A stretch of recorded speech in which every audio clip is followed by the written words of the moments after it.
Hi, Zoroastri's here with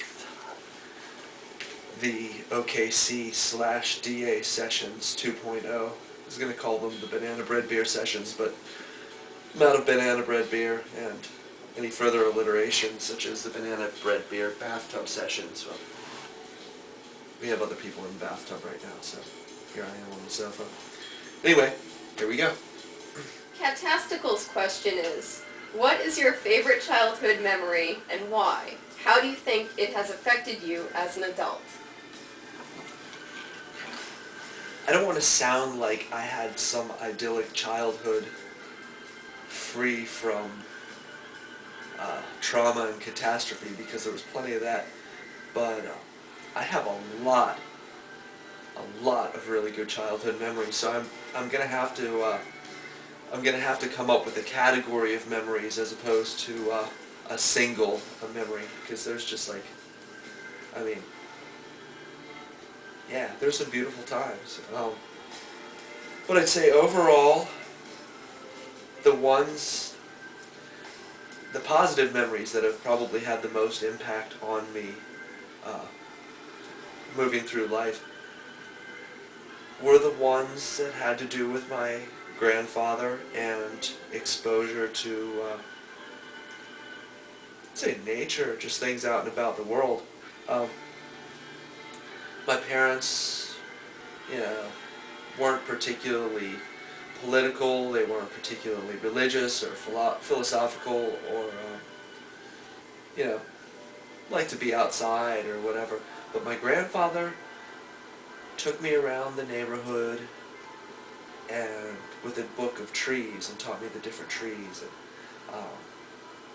by the time I was finished with all that, field guides to fishes and birds, and just a lot of things to do with nature. And I didn't realize for a lot of my childhood how much I had come to appreciate that.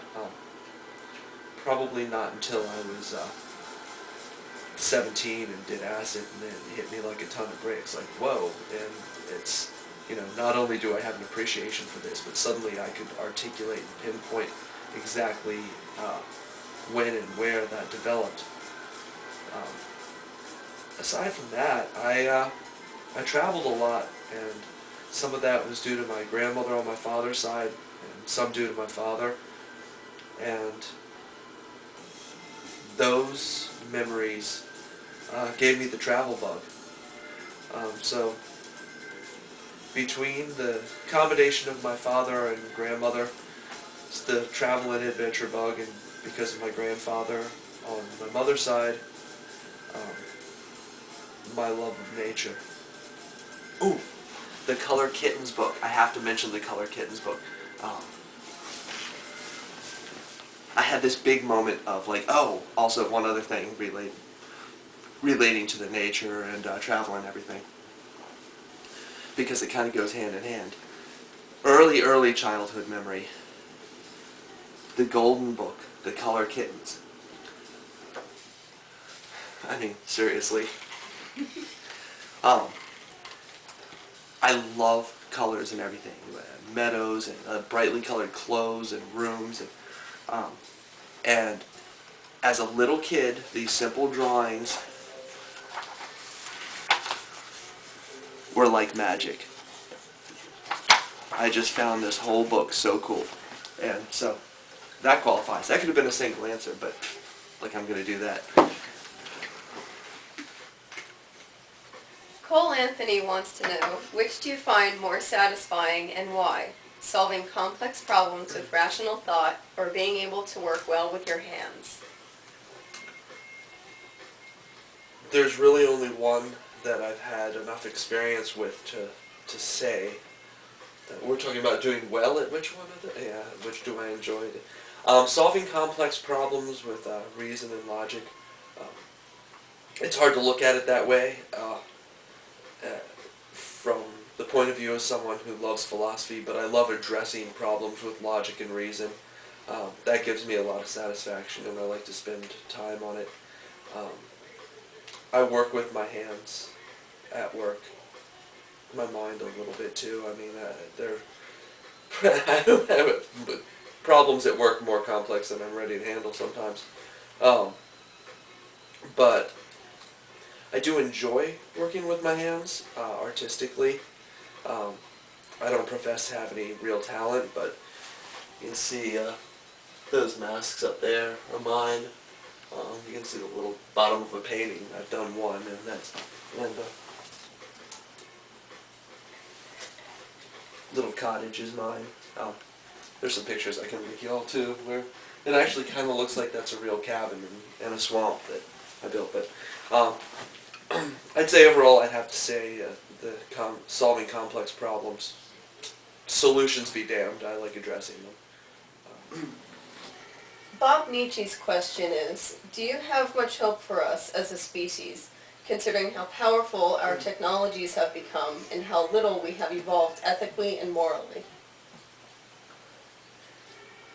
I think the cutting edge of human enlightenment offers us a lot more hope than either the mode or the lowest common denominator.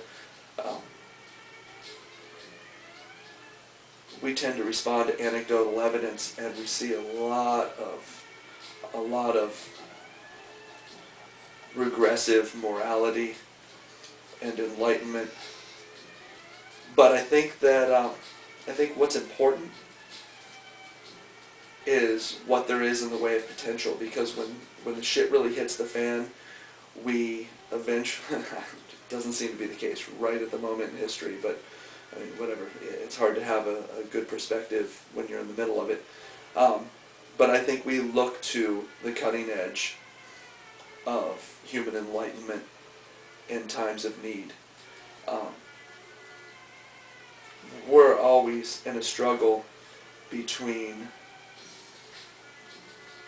our progress in the way of technology and our ability to cope with it as the animals that we are. We create and then we respond. I don't know if there's another way to do it. Prepare ahead of time. There's no political will to prepare ahead of time for what may seem inevitable to a handful of intellectuals, a relative handful of intellectuals, no matter what the evidence is. Europe, maybe. Asia, maybe. But as long as we're running the show, which by and large we are, as in the United States, we don't respond to problems until we have to. So we'll see. I think we have the capability of dealing with all of it. But it is a struggle. M. Souza wants to know, how many nice guys are on OkCupid? Your tone of voice and saying the word nice, and I think the question in the first place are both pretty loaded.